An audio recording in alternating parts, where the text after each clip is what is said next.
Hello and welcome to today's session about indirect speech, which you find at pages 168 to 169 in your book. It's grammar file 8.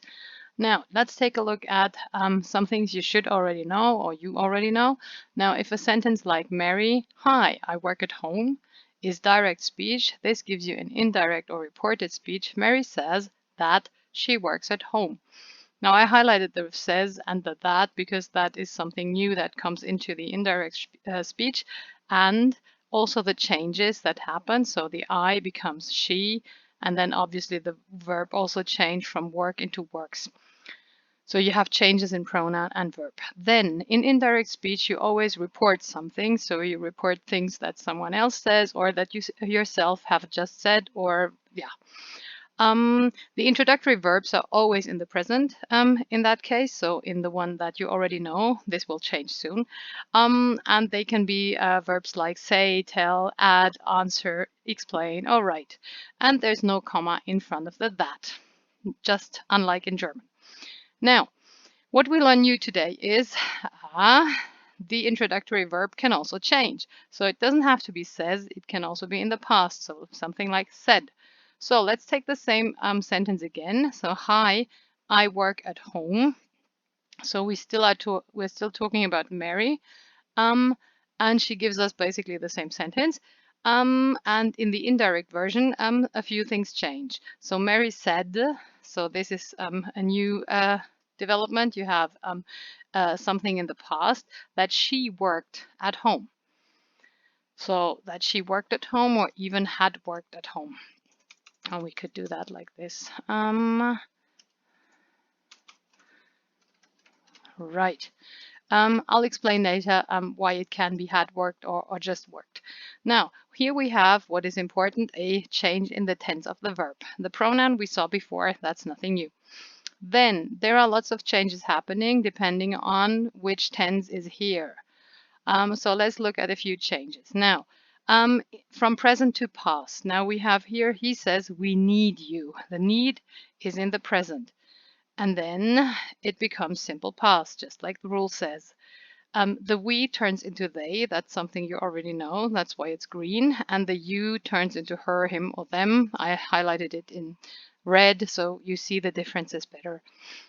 Or if it's not simple present, but present progressive, you can see the changes here too. He says it is not working without you. He said that it was not working without you. So the is becomes a was without her, him, or them. Sorry.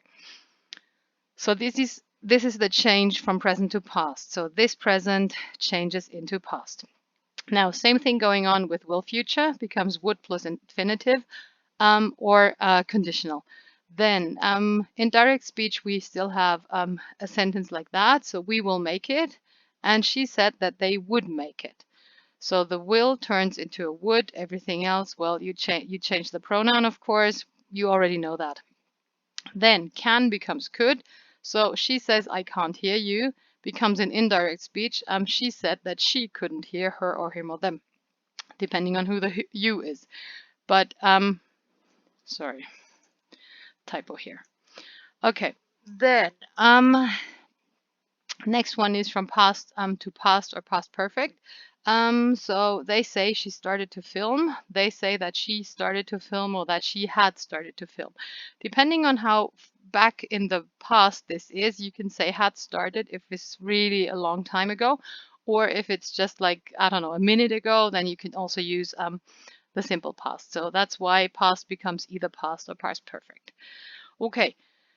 Then, attention. There are also time adverbs, and they can also change in indirect speech. So, for example, I worked in the garden yesterday. Now, Peter said that, or Peter said he had worked in the garden yesterday, or he worked in the garden the day before. Sorry, not yesterday. Yesterday is the thing that changes, so maybe we highlight this one too.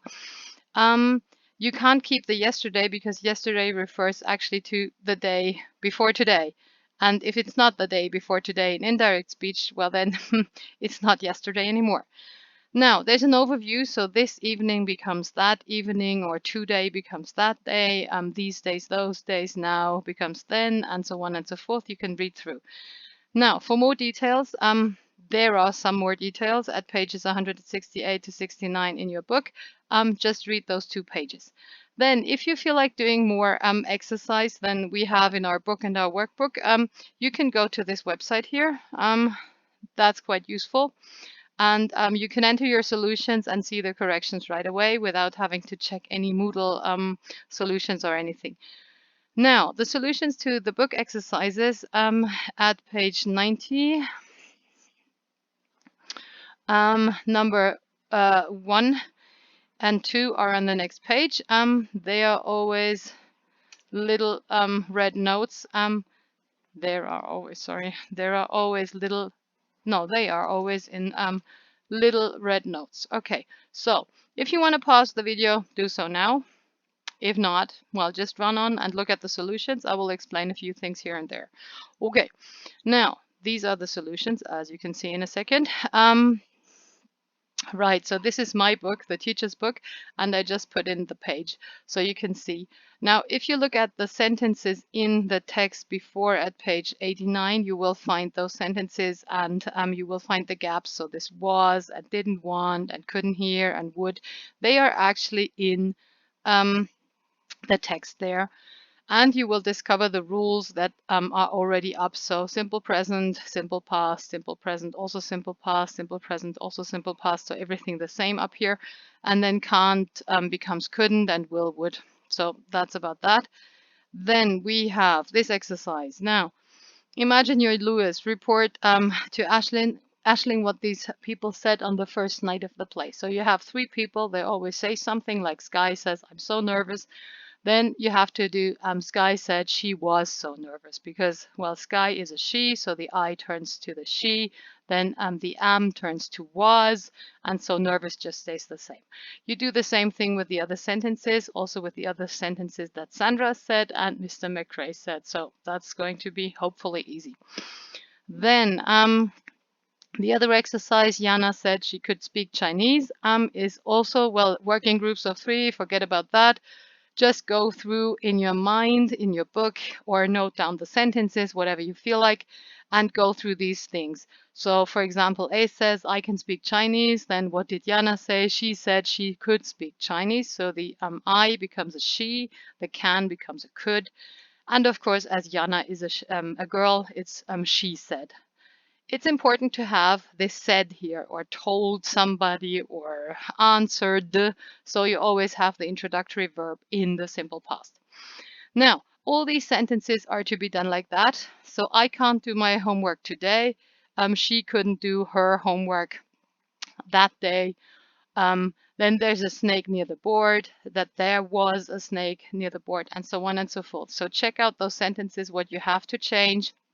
So a will becomes, for example, a would and things like that. Okay, you have all the solutions down here. If there are any questions, just let me know. Write an email, write something else, go to Untis Messenger, whatever. Right, have a nice day.